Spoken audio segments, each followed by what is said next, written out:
You're good. What we're going to do today, on our video today, we're going to show what old technology will do to new technology.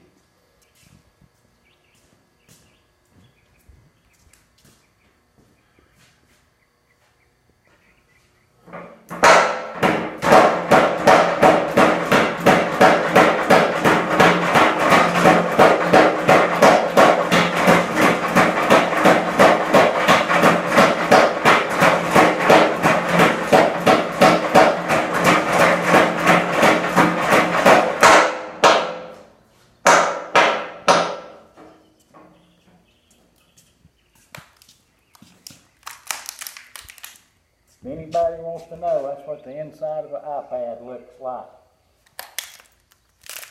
And that's what old technology does to new technology.